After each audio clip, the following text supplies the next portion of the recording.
Assalamualaikum warahmatullahi wabarakatuh.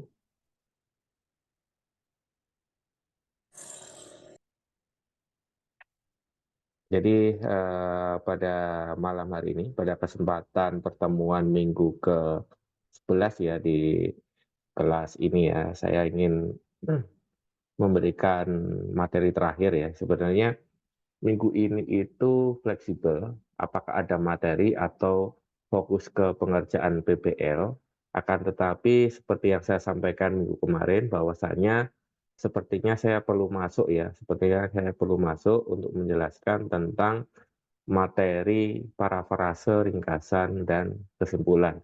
Karena erat kaitannya ini dengan bagaimana prosedur rekan-rekan untuk menyusun laporan akhir PBL, kemudian penyusunan proposal dan tugas akhir yang nanti teman-teman akan lalui di semester dan tahun depan.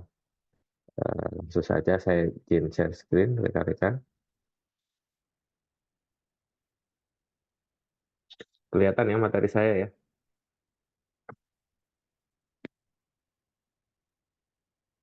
Oke, jadi topik hari ini adalah materi tambahan ya dari saya selaku dosen pengajar bahasa Indonesia, di mana mulai minggu depan, minggu 12, minggu 13, dan minggu 14, kita akan laksanakan pengerjaannya itu fokus ke laporan akhir PPL. Ya, jadi ini adalah perkuliahan terakhir yang apa namanya eh, satu arah ya, tapi mulai minggu 12, minggu 13, minggu 14 adalah dua arah ya. Jadi target kita cukup banyak. Dalam 3 minggu itu saya harus mereview dari laporan PBL yang sudah teman-teman buat. Kemudian juga luaran akhir dari mata kuliah ini adalah dari setiap PBL yang telah teman-teman susun itu juga silakan rekan-rekan coba untuk disusun dalam bentuk artikel ilmiah, baik itu seminar ataupun jurnal bereputasi ataupun jurnal nasional gitu ya. Oke, dalam kaitannya penyusunan tugas akhir ya, dan juga di dalamnya termasuk laporan PBL ya, tapi kan setiap prodi itu laporan PBL-nya, formatnya itu kan berbeda-beda. Kalau saya lihat di laporan PBL teknik informatika, prodi teknik informatika itu kan to the point ya. Kalau di beberapa prodi yang lain, khususnya di prodi geomatika, ya susunan laporan PBL-nya itu hampir sama seperti format laporan tugas akhir ya. Jadi ada bab 1 sampai bab 5 lengkap ya. Sehingga pada kesempatan ini saya ingin memberikan materi untuk persiapan teman-teman menyusun proposal maupun tugas akhir. Di sini ada 3 sub pokok bahasan, yaitu terkait plagiarisme. Ya, ini sering teman-teman akan jumpai pada saat pengutipan atau menuliskan referensi, ya, di mana ketika teman-teman mengambil referensi untuk mengisi daftar maaf, dasar teori maupun tinjauan pustaka, sering sekali teman-teman melakukan copy paste ya. Padahal copy paste ini akan memberikan potensi tingkat plagiarisme yang tinggi, sehingga nanti di penyusunan berkas tugas akhir, berkas finalnya itu nanti ada kerjaan lagi. Teman-teman harus mengurangi plagiasi yang rekan-rekan lakukan. Jadi Anda menyusun TA-nya itu nggak efisien. Sehingga dengan adanya pembelajaran saya terkait plagiarisme, teman-teman punya gambaran bagaimana sih saya melakukan penulisan referensi ya atau tinjauan pustaka tanpa melakukan plagiasi. Ya, jadi plagiarisme yang sering terjadi adalah pengutipan dasar teori dan tinjauan pustaka, sehingga kita perlu yang melakukan parafrase. Atau kalau misalnya kita ingin mengambil kutipan langsung, berarti kita menuliskan dalam bentuk quote, ya, jadi parafrase ataupun quote. Kalau quote itu bedanya berarti kita harus menambahkan tanda baca petik. Kemudian yang kedua, kita juga akan mempelajari penulisan ringkasan. Ya, kenapa kita harus belajar menulis ringkasan? Karena nanti format laporan akhir yang teman-teman susun untuk penyusunan TA, tugas akhir adalah artikel ilmiah. Di mana penulisan artikel ilmiah itu ada salah satu struktur atau komponen utama pada artikel ilmiah, yaitu abstraksi atau abstrak. Ya, teman-teman kemarin di tugas 2 minggu yang lalu pernah melakukan tinjauan paper pada artikel ilmiah yang ada di internet, kemudian kita harus tahu bagaimana melakukan penulisan ringkasan dari sebuah artikel. Nah, ini penting khususnya ketika teman-teman membuat abstraksi ya. Minggu kemarin kita juga sudah bahas bagaimana melakukan penulisan abstrak suatu penelitian. Kemudian yang terakhir adalah kesimpulan. Kesimpulan itu adalah jawaban dari rumusan masalah yang rekan-rekan gaungkan di awal penelitian. Ya, jadi kalau di rumusan masalah itu kalimat tanya, berarti itu adalah pertanyaan penelitian yang mana kesimpulannya itu harus menjawab dari rumusan masalah di situ. Jadi kalau rumusannya ada 2 atau 3 ya harus kesimpulannya ada 2 dan 3. Dan itu menjawab dari rumusan. Misalnya rumusannya itu adalah bagaimana membuat web, berarti kesimpulannya adalah dalam melakukan pembuatan web, maka tahapan yang harus dilakukan adalah bla bla bla, misalnya seperti itu. Oke, kita akan bahas satu persatu ya.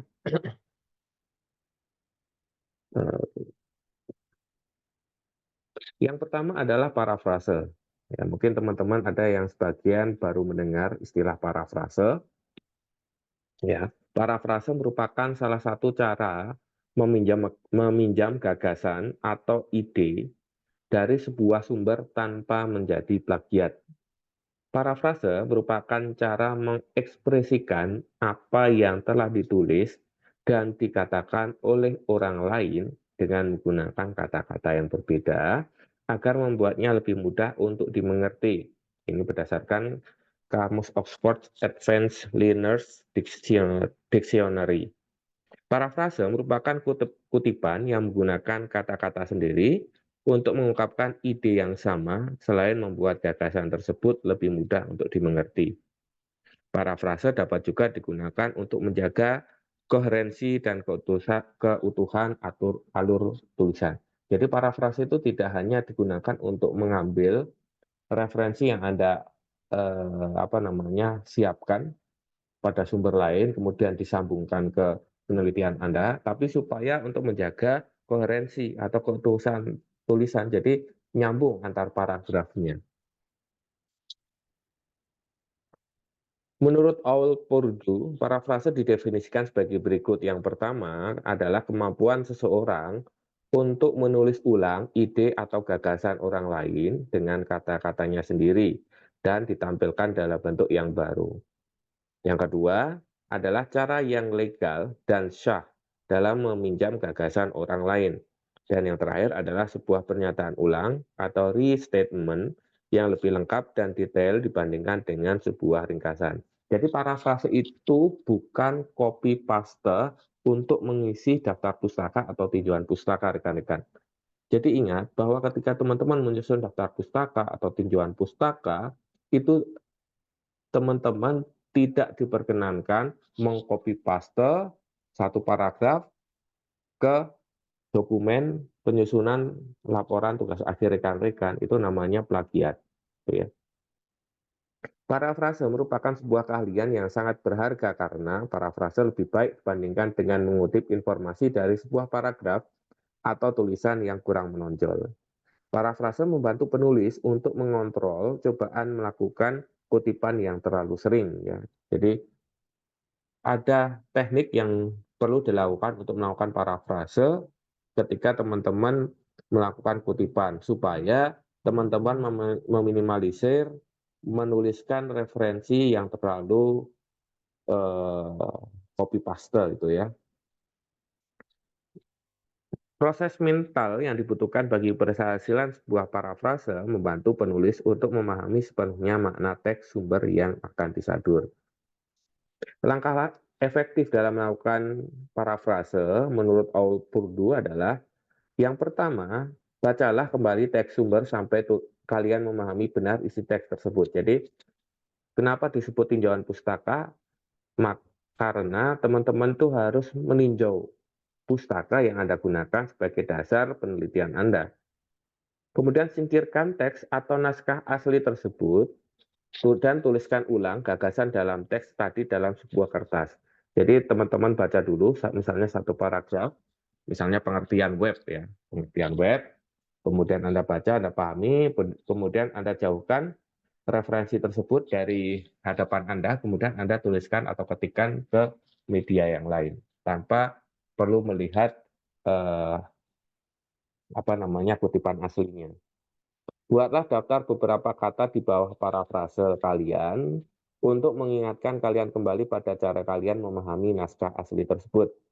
Di atas kartu catatan tadi, tuliskan kata kunci yang menunjukkan subjek atau tema parafrase kalian. Jadi supaya mempermudah dalam menulisan parafrase, Anda tuliskan aja keyword-keyword yang tertuang pada paragraf tersebut. Bandingkan tulisan parafrase kalian tadi dengan naskah aslinya untuk mengecek apakah semua gagasan, terutama gagasan yang penting, telah tercantum dalam hasil parafrase tersebut ya. Jadi setelah Anda menyusun kalimat parafrase, Anda komparasikan dengan kutipan aslinya. Kira-kira konten yang tertuang dari kutipan dengan naskah yang sudah Anda parafrasekan ini melenceng atau tidak. Ya, biasanya ada kemungkinan terjadinya misinformasi ketika rekan-rekan melakukan parafrase. Gunakan tanda petik ganda untuk mengidentifikasi istilah-istilah khusus, terminologi atau frase yang kalian pinjam dari naskah asli dan yang kalian ambil sama persis dengan naskah asli ya. Jadi kalau misalnya teman-teman ingin melakukan copy paste di mana konten di dalam kutipan yang Anda jadikan referensi itu tidak bisa diubah sama sekali, maka Anda harus membuat quote. Membuat quote caranya bagaimana? Caranya dengan membubuhkan tanda petik pada kalimat yang Anda akan jadikan sebagai quote-nya. Kemudian tuliskan sumber termasuk halaman pada kertas catatan kalian sehingga ini mempermudah kalian untuk menuliskan sumber pustaka atau referensi bila kalian bermaksud mengambil parafrase tersebut. Nah, ini untuk catatan khusus membantu teman-teman di akhir dalam penulisan naskah akademik atau artikel ilmiah itu mudah dalam penulisan daftar pustakanya. Ini contoh bagaimana kita menyusun parafrase. Kalimat aslinya begini. Sebuah kejutan di bidang realita maya atau virtual reality terjadi pada tahun 1961 dengan kemunculan sensoramanya Helix. Ya, berarti di sini kan ada sebuah penemuan atau kejutan baru ya dengan adanya sensoramanya Helix. Kemudian parafrasenya adalah hasil karya Helix yang dikenal dengan nama sensorama membawa perubahan yang signifikan dalam sejarah realita maya. Jadi konten dari kalimat yang tertuang di kutipan asli atau kalimat asli itu tetap terjaga di sini. Ya, yaitu pada parafrase pembaca akan tahu bahwa ini adalah karya Helix ya yang memberikan sebuah kejutan pada penulisan parafrase ini diubah dengan cara perubahan yang signifikan gitu ya. Kemudian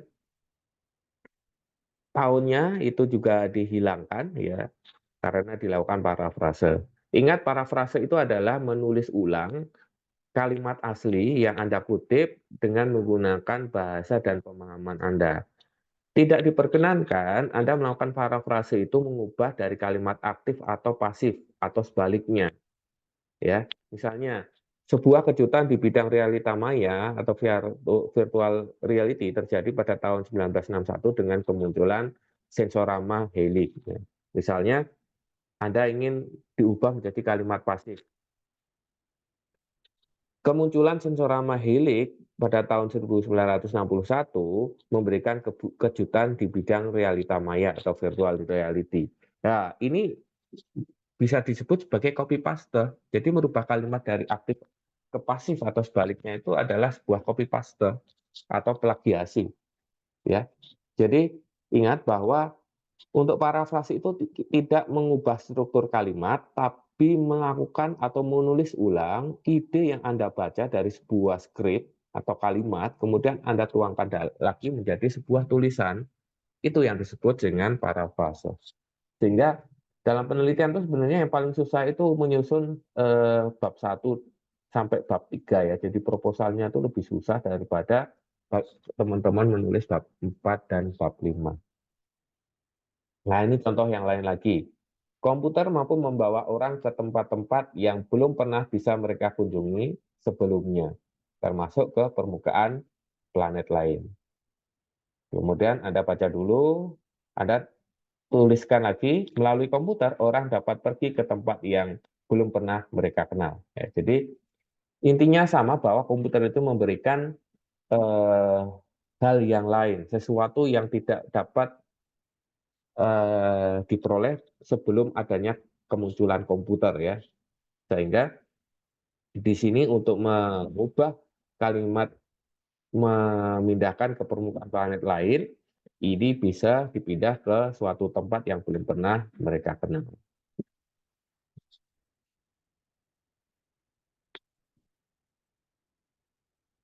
Oke, di sini adalah contoh paragraf yang dianggap hasil plagiasi karena parafrase yang sangat mirip dengan naskah aslinya. Kita lihat, ini naskah aslinya adalah sebagai berikut. Sangatlah pelik untuk mendefinisikan plagiasi saat kalian melakukan ringkasan atau parafrase. Keduanya memang berbeda, tetapi batas-batas parafrase dan ringkasan sangatlah tipis, sehingga kalian tidak menyadari jika kalian berpindah dari melakukan parafrase menjadi meringkas, kemudian berpindah ke melakukan plagiasi. Apapun tujuanmu, parafrase yang sangat mirip dengan naskah asli dianggap sebagai melakukan plagiasi, meskipun kalian telah menuliskan sumbernya. Ini contoh kalimat aslinya. Kemudian contoh di mana Anda mencoba parafrase, tapi sebenarnya ini masih mengandung plagiasi adalah sebagai berikut. Sangatlah sulit untuk mendefinisikan plagiasi saat ringkasan dan parafrase terlibat di dalamnya. Nah, ini kan hanya mengubah beberapa kata saja dari pelik ke sulit, ya. Di mana arti dari kalimat pertama dan kedua itu sama persis, ya. Karena meskipun mereka berbeda, batas-batas keduanya sangatlah samar dan seorang penulis mungkin tidak mengetahui kapan ia melakukan ringkasan, parafrase atau plagiasi. Ya, sama ya intinya ya. Meskipun demikian, parafrase yang sangat dekat dengan sumbernya diperhitungkan sebagai hasil plagiasi, meskipun sumber aslinya dicantumkan di sana. Jadi kalimat ini tuh masih disebut plagiasi karena apa? Karena kurang lebih strukturnya sama seperti kalimatnya, maaf, paragraf di atas, hanya beberapa kata saja yang diubah, kemudian apa namanya, yang dari dua kata menjadi satu kata dan seterusnya. Meskipun di akhirnya di sini Anda tulis Bot et al. 2005 halaman 203 itu juga tetap disebut sebagai plagiasi, ya. Jadi dalam melakukan parafrase itu teman-teman harus memperhatikan, ya, memperhatikan bahwa tidak sembarangan artikel itu Anda kutip kemudian Anda tulis ulang. Nah, ini contoh yang menunjukkan parafrase yang berada di perbatasan antara plagiasi dan yang diizinkan ya. Jadi ini masih plagiasi tapi diizinkan. Contohnya dari paragraf yang sama disusunlah sangatlah sulit untuk membedakan antara ringkasan, parafrase dan plagiasi. Kalian berisiko melakukan plagiasi jika kalian melakukan parafrase yang sangat mirip. Meskipun kalian tidak bermaksud untuk melakukan plagiasi dan mencantumkan sumber naskah aslinya. Ya, jadi ini sudah mulai mengubah keseluruhan dari paragraf ya. Eh, Perubahan yang paling drastis adalah dari naskah awal itu kemudian diringkas kemudian disusun kalimat. Meskipun kalimatnya tingkat kesamaannya hampir sama dengan naskah asli sehingga ini masih disebut sebagai plagiasi, namun plagiasi ini masih bisa diizinkan. Contoh yang berikutnya adalah menunjukkan parafrase yang lain, yang juga berada di perbatasan antara plagiasi dan yang diizinkan. Ya, ini berarti sekarang umumnya hal ini sering terjadi pada saat kita melakukan tinjauan pustaka, ya, tinjauan pustaka, ya. Jadi misalkan teman-teman sudah mendapatkan kutipan asli,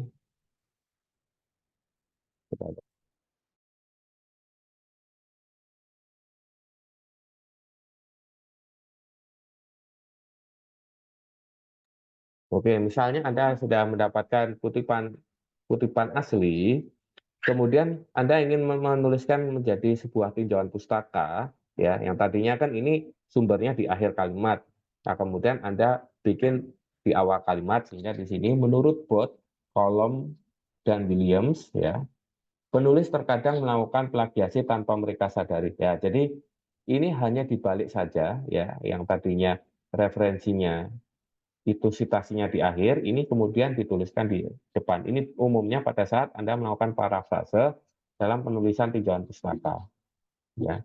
Di mana seterusnya ini juga kontennya, strukturnya hampir sama. Ini contoh parafrase yang masih mengandung plagiasi, namun masih diizinkan.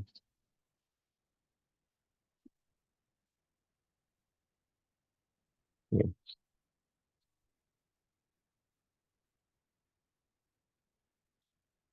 Oke, jadi ini contoh bagaimana kita menuliskan parafrase yang legal dan parafrase versi plagiat.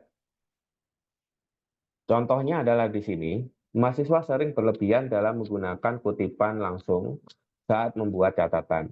Sebagai akibatnya, mereka menggunakan kutipan yang berlebihan dalam tugas karya ilmiah atau paper, mungkin hanya sekitar 10% dari manuskrip akhir yang diperbolehkan muncul dalam bentuk kutipan langsung. Oleh sebab itu, kalian harus berusaha untuk membatasi jumlah penulisan yang sama persis dengan materi sumber saat kalian menulis catatan. Nah, ini dari Lester James di Writing Research Paper, second edition, tahun 7. Ya. Jadi ini naskah aslinya, ini sekaligus juga menjelaskan bahwa teman-teman itu usahakan dalam menyusun proposal dan juga utamanya tugas akhir, itu sudah mulai melakukan parafrase di awal. Karena ingat pesan saya bahwa kalau teman-teman terbiasa dengan melakukan copy paste suatu kutipan atau naskah, kemudian Anda tuangkan di dasar teori atau tinjauan pustaka, nanti akan 2 kali kerja kalian. Ya, jadi kalian udah TA2, dinyatakan lulus, di-approval oleh dosen pembimbing, kemudian mau melakukan pengecekan berkas final, salah satunya pengecekan plagiarisme, 20%, teman-teman kesulitan lagi melakukan parafrase. Jadi Anda melakukan parafrase ulang. Biasanya mahasiswa yang melakukan parafrase ulang ini, itu kualitas TA-nya itu menurun. Jadi acak-acak nih. Wah, ini supaya nggak jadi plagiarisme, yang nilai plagiarismenya banyak dihapus. Jadi informasinya hilang. Nah, ini sering terjadi, teman-teman. Nah, kalau seperti ini ketika TA-nya dibaca oleh orang lain atau adik angkatan, itu akan menjadi misinformasi yang penting. Nah, ini ada 2 contoh bagaimana kita melakukan parafrase yang legal dan plagiat. Yang di tengah ini adalah parafrase yang legal. Ya, teman-teman sudah baca naskah aslinya, kemudian Anda tulis dalam paper ilmiah, mahasiswa sering mengutip berlebihan dan gagal untuk mengubah materi yang dikutip ke level yang diinginkan. Karena masalahnya bersumber dari penulisan catatan, maka sangatlah penting untuk meminimalisir atau meminimalkan pencatatan materi atau kata per kata yang sama persis. Sedangkan parafrase versi plagiat, contohnya adalah sebagai berikut. Mahasiswa sering menggunakan terlalu banyak kutipan langsung saat menulis catatan. Ini kurang lebih sama juga dengan kalimat yang pertama. Bandingkan dengan parafrase yang legal. Ini strukturnya itu berbeda. Namun, makna dari parafrase ini mempertahankan makna yang ada di naskah asli. Tapi kalau yang di paragraf yang bawah, ini itu hanya menulis ulang dengan tetap memperhatikan naskah aslinya. Sebagian diringkas supaya kalimatnya berkurang. Ya, jadi ini kan kurang lebih sama, hanya diperbaiki beberapa kata diubah beberapa kata, kemudian diringkas dari kalimat yang banyak menjadi kalimat yang lebih sedikit.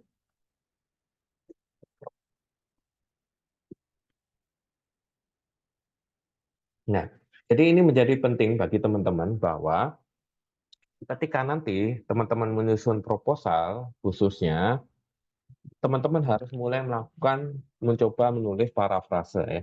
Jadi nanti di output mata kuliah bahasa Indonesia ini teman-teman menulis laporan PBL dalam bentuk artikel ilmiah dan nanti akan saya nilai atau saya cek berdasarkan aplikasi plagiarism checker ya, untuk melihat bagaimana teman-teman mengetahui atau memiliki kompetensi untuk melakukan parafrase dari artikel ilmiah yang rekan-rekan susun.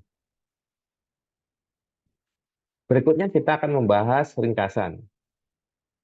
Ringkasan merupakan cara mengutip tidak langsung dengan mengambil intisari dari sebuah tulisan. Dalam ringkasan, penulis mengungkapkan gagasan yang sama, namun tidak memberikan penjelasan secara detail. Ringkasan merupakan pernyataan singkat tentang poin-poin yang penting, dan ringkasan merupakan parafrase gagasan utama dari sebuah naskah asli. Ini contohnya naskah aslinya adalah seperti ini, seperti yang saya berikan contoh pada contoh parafrase di awal. Kemudian ringkasan adalah intisari dari naskah asli tersebut. Ya, batas-batas antara ringkasan, parafrase, dan plagiasi sangatlah tipis sehingga membuat seseorang tergelincir melakukan plagiasi, sekalipun ia telah mencantumkan sumber aslinya. Nah, jadi ini merupakan ringkasan atau intisari dari naskah aslinya. Nah, ini teman-teman harus membedakan antara parafrase dan ringkasan. Kalau ringkasan adalah menuliskan ulang dari makna atau ide atau tema yang tertulis di naskah asli menjadi suatu kalimat yang tetap mempertahankan makna, ide, dan tema naskah asli dengan menggunakan bahasa sendiri. Tapi kalau ringkasan adalah penulisan intisari dari sebuah naskah. Ya. Jadi agak berbeda ya antara ringkasan dan parafrase. Ini contoh yang lain terkait mahasiswa sering berlebihan dalam menggunakan kutipan langsung saat membuat catatan dan seterusnya ya. Kemudian meringkasnya sekali lagi ringkasan adalah intisari dari naskah asli, sehingga di sini ringkasannya adalah mahasiswa sebaiknya hanya melakukan sedikit catatan bagi kutipan langsung dari sumber asli untuk membantu meminimalkan jumlah materi yang dikutip secara langsung dalam paper ilmiah. Ya, jadi ini adalah intisari dari naskah asli. Kemudian ringkasan berbeda juga dengan kesimpulan. Ini adalah bagian akhir dari materi ini ya, terkait kesimpulan. Kesimpulan itu umumnya kalau di dalam penulisan artikel ilmiah diletakkan pada bagian akhir sebelum daftar pustaka. Kalau dituliskan dalam laporan penelitian ilmiah berbentuk tugas akhir ataupun skripsi, tesis atau disertasi, ini dituliskan di bab 5 atau bab 6 setelah hasil dari pembahasan dan sebelum daftar pustaka. Membuat kesimpulan dari sebuah tulisan atau paragraf yang mengandung gagasan merupakan teknik lain dalam pengungkapan tidak langsung, sekaligus menjadi teknik lain untuk menghindari plagiarisme. Menyimpulkan merupakan menarik suatu gagasan tertentu yang dilakukan pembaca dari informasi yang dinyatakan dalam teks yang ia baca. Berbeda dengan ringkasan, gagasan yang dinyatakan dalam kesimpulan tidak dituliskan secara eksplisit dalam teks yang dibaca. Namun pembaca harus menggunakan apa yang ia pahami dari teks tersebut untuk bisa sampai ke kesimpulan. Penarikan kesimpulan bisa dilakukan dalam skala terkecil, yakni kesimpulan dari sebuah kalimat.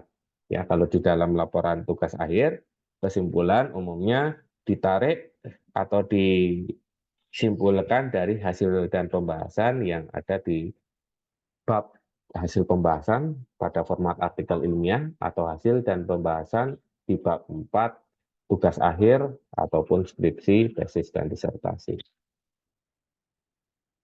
Dalam logika yang merupakan ilmu kesimpulan, untuk dapat menarik kesimpulan dibutuhkan minimal 2 premis, yaitu premis mayor dan premis minor. Agar kesimpulannya memiliki arti, 2 kondisi yang berbeda harus dipenuhi, yakni premis yang akan digunakan untuk menarik kesimpulan harus dapat dipercaya keabsahannya. Yang kedua, kesimpulan yang ditarik dari premis tersebut harus memiliki relasi yang menjamin keabsahan premis yang nantinya ditransfer ke kesimpulan. Persyaratan berikut ini pun harus dipenuhi dalam rangka mengambil kesimpulan. Relasi antara premis dengan kesimpulan yang menjamin transfer kebenaran merupakan relasi formal. Artinya, relasi tersebut dapat dianalisa sebagai relasi antara bentuk-bentuk kalimat. Ya, ini hampir sama seperti konsep relasi dalam mata kuliah matematika yang pernah teman-teman jumpai ya. Ini contohnya. Ini adalah contoh klasik tentang penarikan kesimpulan. Misalnya, semua P adalah Q, kemudian semua Q adalah R, sehingga kesimpulannya adalah semua P adalah R ya. Jadi semua P himpunan ya. Jadi kita menggunakan teori himpunan dalam matematika, semua P, semua Q ya. Di mana semua Q itu adalah semua R, sehingga semua P itu adalah semua R, karena itu adalah suatu lingkaran populasi yang besar. Atau contoh yang lain, semua manusia akan mati. Ya. Aristoteles adalah seorang manusia. Jadi dalam sebuah himpunan besar ada himpunan kecil yang disebut Aristoteles yang merupakan bagian yang ada di dalam dari himpunan manusia. Sehingga kesimpulannya apa? Maka Aristoteles akan mati. Nah, ini adalah contoh penulisan kesimpulan. Ini contoh naskah aslinya sama seperti contoh yang saya sampaikan di parafrase, contoh parafrase dan ringkasan ya. Kesimpulan di sini itu bagaimana kita menyimpulkan dari suatu naskah, gitu ya. Misalkan di sini sangatlah pelik untuk mendefinisikan plagiasi saat kalian melakukan ringkasan atau parafrase. Keduanya memang berbeda, tetapi batas-batas parafrase dan ringkasan sangatlah tipis sehingga kalian tidak menyadari jika kalian berpindah dari melakukan parafrase menjadi meringkas, kemudian berpindah ke melakukan plagiasi. Apapun tujuanmu, parafrase yang sangat mirip dengan naskah asli dianggap sebagai melakukan plagiasi, meskipun kalian telah menuliskan sumbernya. Sehingga kita bisa menyimpulkan bahwa melakukan parafrase, ringkasan yang mencantumkan sumber asli tidaklah otomatis membebaskan seseorang dari aktivitas plagiasi jika parafrase dan ringkasan tersebut sangat mirip dengan naskah aslinya. Jadi ada dua premis ya, sehingga disimpulkan menjadi suatu kalimat kesimpulan ya. Jadi melakukan parafrase bla bla bla bla tidak akan menghindarkan dari plagiasi ya, meski karena maaf jika parafrase dari ringkasan tersebut sangat mirip dengan naskah aslinya. Nah, ini contoh yang lain, ya, yang mahasiswa sering berlebihan dan seterusnya. Penulisan kesimpulannya adalah proses penulisan catatan menentukan seberapa banyak kutipan langsung yang akan dilakukan mahasiswa saat menulis paper ilmiahnya. Ya. Jadi ini sering teman-teman jumpai pada saat hasil dan pembahasan. Hasil pembahasan itu adalah hasil dari pengerjaan untuk menjawab rumusan masalah. Jadi kalau misalnya contoh yang minggu lalu adalah bagaimana membuat website dan uji kehandalan, maka kesimpulannya adalah maaf di hasil pembahasannya di poin bab misalnya bab 4A itu dijelaskan tentang prosedur atau proses bisnis membuat web. Kemudian yang kedua adalah atau di bab 4B itu adalah membahas tentang bagaimana hasil uji kehandalan. Maka kesimpulannya adalah untuk yang kesimpulan yang pertama itu adalah dalam melakukan pembuatan web, maka harus dilakukan proses bisnis sebagai ABCD. Kemudian, kalau untuk menjawab kesimpulan terkait uji kehandalan, langsung saja bahwa berdasarkan dari uji kehandalan yang dilakukan dengan metode ABC, maka tingkat kehandalan website ini berada pada rentang 75% atau cukup baik, misalnya seperti itu. Jadi secara gamblang tadi sudah saya jelaskan ya, apa bedanya parafrase, ringkasan, dan kesimpulan. Ya. Nah, jadi teman-teman harus bisa mencermati ini ya, apalagi ketika menulis proposal dan tugas akhir ya.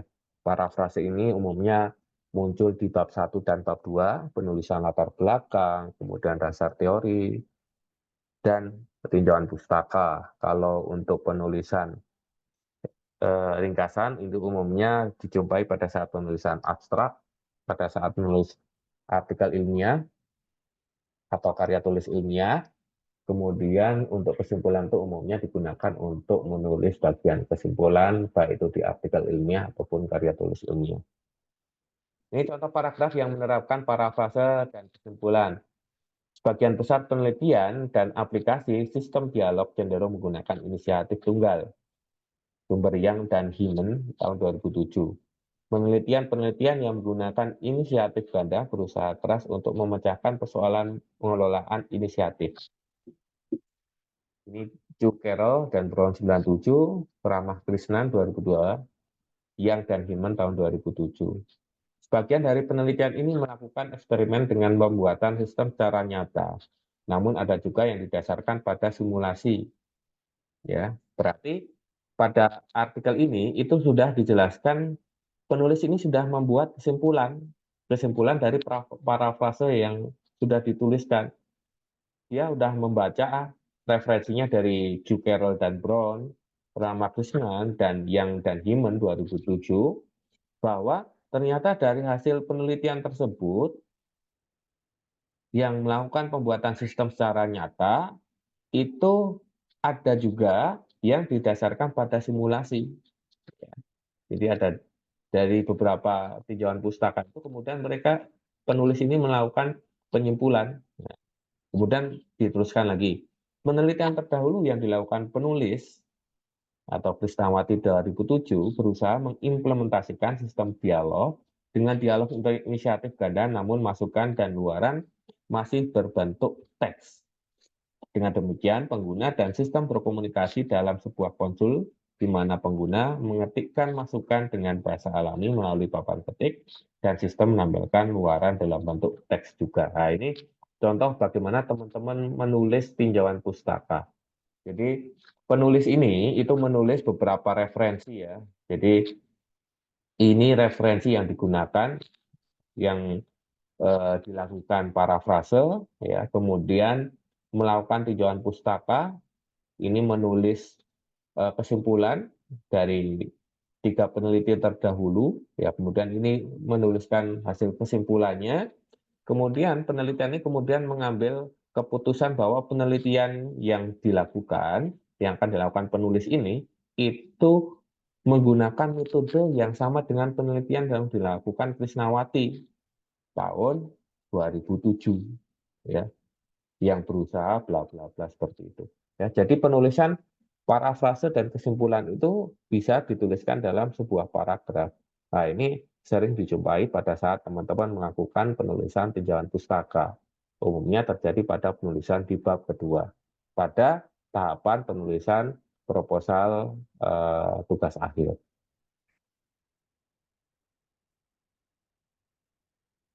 Oke, sampai di sini kira-kira ada yang ingin kita diskusikan, rekan-rekan?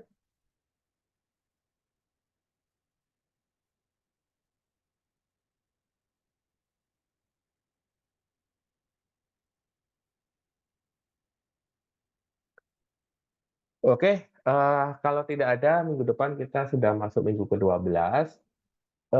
Harap teman-teman mempersiapkan laporan PPL-nya ya, untuk nanti kita review. Kita review, teman-teman mempresentasikan, dan nanti ya sistemnya laporan PPL misalnya dari Damar Aksa nih. Ya, saya acak aja dari laporan Damar Aksa, itu kemudian saya alihkan ke misalnya kelompoknya Joshua Christopher Siombing nih. Nanti kelompoknya Joshua Christopher Siombing ini yang melakukan review keseluruhan dari laporan PPL-nya Damar Aksa. Jadi untuk minggu depan harap disiapkan laporan PPL untuk kita perbaiki ya. Karena nantinya di penilaian akhir PPL-nya, dosen bahasa Indonesia juga akan memberikan porsi penilaian khusus di bagian akhir dari PPL rekan-rekan. Jadi cross review dari laporan PPLA ke laporan PPL yang lain. Oke, saya kira cukup sampai sekian. Kalau tidak ada pertanyaan untuk absensi, saya akan ambil dari bukti screenshot ini ya. Jadi ada 10 mahasiswa yang nanti saya jadikan berita acara kehadiran rekan-rekan semuanya. Mungkin saya akhiri. Wassalamualaikum warahmatullahi wabarakatuh. Selamat malam. Waalaikumsalam warahmatullahi wabarakatuh.